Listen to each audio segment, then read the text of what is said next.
అమ్మా, కాల్ చేసినప్పుడల్లా ఇంకేంటి ఇంకేంటి అని అడుగుతావు కదా. నసుకుతుంటే ఎప్పుడెప్పుడు ఫోన్ పెట్టేద్దామా అని చూస్తావు అని అనుకుంటావు కదా.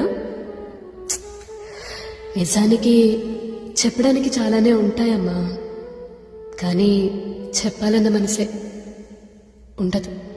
తెలుసా, నీ ఫోన్ రింగ్ వినగానే అమ్మా అమ్మా తెలుసా ఈరోజు ఏమైందో అని అన్నీ చెప్పేయాలనిపిస్తుంది.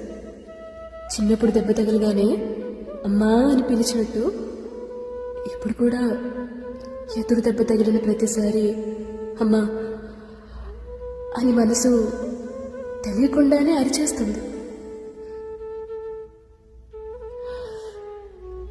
స్కూల్ బ్యాగ్ బరువయ్యి గాయమైన భుజాన్ని చూపించినంత చనువుగా బాధ్యతల బరువై గాయపడుతున్న మనసుని చూపించలేకపోతున్నా.